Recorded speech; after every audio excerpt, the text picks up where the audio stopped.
Hello friends, welcome to my YouTube channel Sudhir science zone में आपका स्वागत है।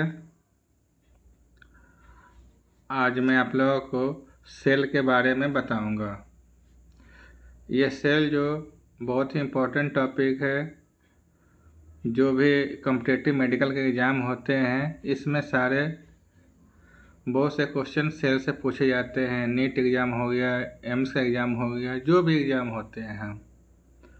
तो समय को ज़्यादा नहीं व्यर्थ करते हुए हम ये सेल के बारे में हम पढ़ेंगे। पहले हम इसको इंट्रोडक्शन की बात करते हैं। A cell is a basic structural unit and biological unit of all living organism. तो सेल क्या है? कोशिका सभी जीवित जीवों की मूलभूत संरचना है और जैविक इकाई है। It is often referred to as the building block of life। इसे हम लोग बिल्डिंग ब्लॉक के भी नाम से जानते हैं।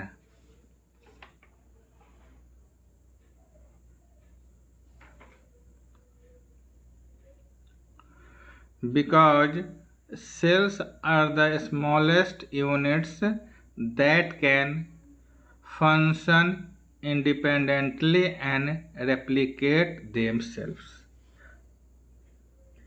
मतलब इसका ये हुआ, इसे अक्सर जीवन की आधारशिला कहा जाता है, क्योंकि कोशिका सबसे छोटी इकाई है जो स्वतंत्र रूप से कार्य करती है एवं स्वयं को दोहराती है। यहाँ सेल का लेबलिंग कर दिया गया है। आप लोग पिक्चर में देख सकते हैं जो सेल का जो पार्ट है यहाँ पर डिनोट कर दिया गया है। आप लोग इसे देख लीजिए। हम बात करते हैं कैरेक्टर ऑफ सेल्स की। इसके जो कैरेक्टर है, first basic unit of life. Example metabolism, growth and reproduction. ठीक है, अब चलते हैं हम इसके कंपोनेंट के बारे में। इसमें कौन कौन से कंपोनेंट होते हैं। First of all cell membrane, जो इसका लेयर होता है सेल वॉल का, उसे ही हम लोग सेल मेम्ब्रेन कहते हैं। सेकेंड इसका कंपाउंड साइटोप्लाज्म। साइटोप्लाज्म क्या है? ये एक जेल लाइक सब्सटेंस है containing systole and various structures genetic material DNA. मतलब ये हुआ, इसमें सिस्टोल भी पाया जाता है और various structure genetic material DNA भी मिलता है। हम लोग यहाँ तक बात समझ चुके हैं सेल्स का कैरेक्टर, कंपोनेंट और सेल कितने टाइप के होते हैं। तो मैं आपको बता दूं, two main type of cell. एक हुआ प्रोकैरियोटिक सेल, दूसरा यूकैरियोटिक सेल।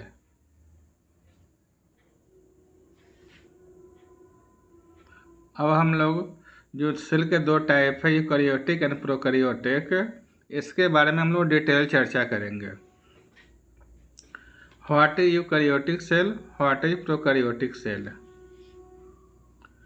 यूकैरियोटिक, यहाँ पर हम लोग समझेंगे यूकैरियोटिक सेल के बारे में, जिसका डिटेल दिया गया है और लेबलिंग भी कर दिया गया है। आप लोग ध्यान से देखें। Cell, these are complex cells found in plants and animals, characterized by distinct nucleus containing their genetic material। इसका मतलब ये हुआ,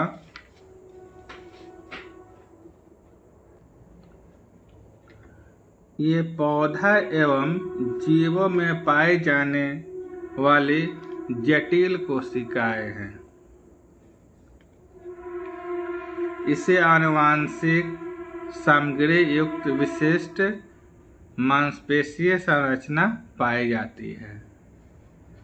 तो यूकेरियोटिक आप लोग समझ गए क्या हुआ। नेक्स्ट हम लोग चलते हैं प्रोकैरियोटिक की तरफ। व्हाट इज अब हम लोग यहाँ जानेंगे प्रोकैरियोटिक सेल के बारे में। प्रोकैरियोटिक सेल क्या होता है आप देख सकते हैं, इसका लेवलिंग वगैरह सब किया गया है और डिटेल से अब देखें what is prokaryotic cell. Prokaryotic cell, these are simpler cell such as those in bacteria that lack a membrane bound nucleus। यहाँ प्रोकैरियोटिक्स में ये बोला जा रहा है ये सरल कोशिका है जैसे कि बैक्टीरिया में पाई जाने वाली कोशिकाएं जिनमें झिल्ली युक्त नाभि नहीं होता है। मतलब क्या, न्यूक्लियस का अब्सेंट होता है, इसमें प्रेजेंट नहीं होता है। तो हम लोग यहाँ चर्चा समझ चुके हैं यूकैरियोटिक एंड प्रोकैरियोटिक सेल्स के बारे में। नेक्स्ट हम चलते हैं सेल हिस्ट्री के बारे में। तो सेल का भी एक हिस्ट्री है जो प्रारंभिक खोज जिसको बोलते हैं अर्ली डिस्कवरीज 17वीं सेंचुरी में किया गया था। किनके द्वारा किया गया था फर्स्ट डिस्कवरी? रॉबर्ट हुक के द्वारा 1665। इन्होंने क्या बताया? Observation of dead plant cell. आप यहाँ नोटिस करेंगे observation of dead plant cell in a piece of cork. मतलब क्या, कॉर्क के एक टुकड़े में मृत पौधा की कोशिकाओं का अवलोकन किया गया है इसमें। और इन्होंने आगे बताया है noting their honeycomb like structure. ये नोट करके देखे थे जैसे हनीकॉम्ब लाइक, हनी की जो मधुमक्खी के जो छाता होता है उसी टाइप का इसका स्ट्रक्चर होता है। एंड कोनिंग द टर्म, जो कोनिंग जो नाम दिया गया उसी टर्म के नाम पर सेल्स पड़ा। ओके,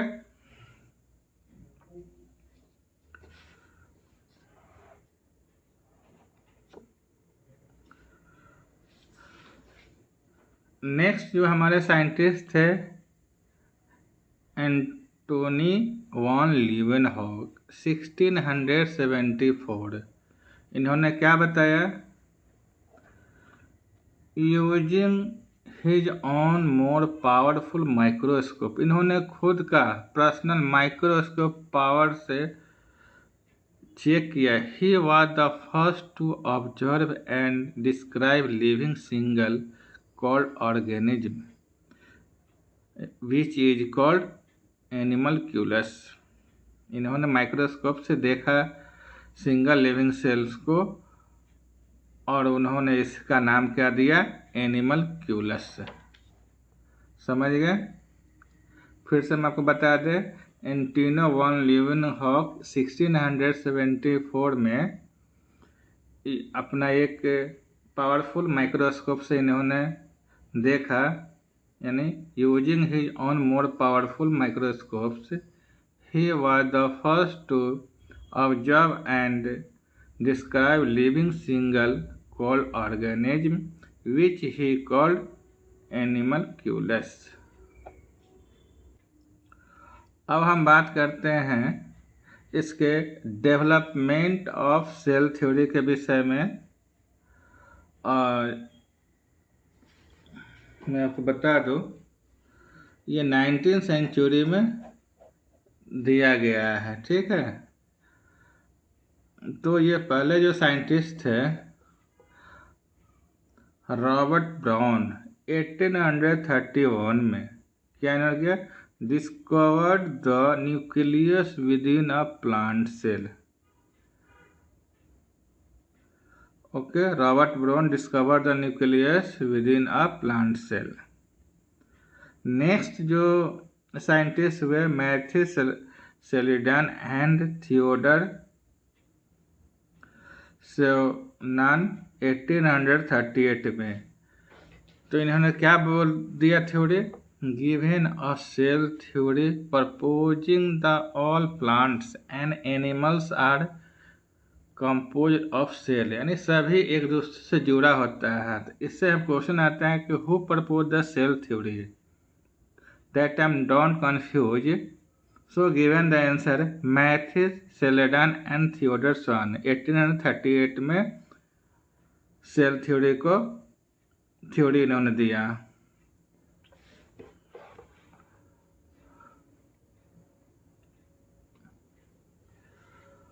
और जो नेक्स्ट साइंटिस्ट थे कौन? Rudolf Virchow 1855। इन्होंने बताया expanded on the cell theory by adding that all cell originate from pre existing cells. ये हम आपको ये सारा मैं बता दिया हूँ डेवलपिंग ऑफ सेल थ्योरी। अगर आपको वीडियो अच्छा लगे तो लाइक एवं सब्सक्राइब जरूर कर दें, जिससे कि मैं आपको आगे इसके जो भी इम्पोर्टेंट लेक्चर होंगे मैं आपको बता सकूं। Thank you for watching this video.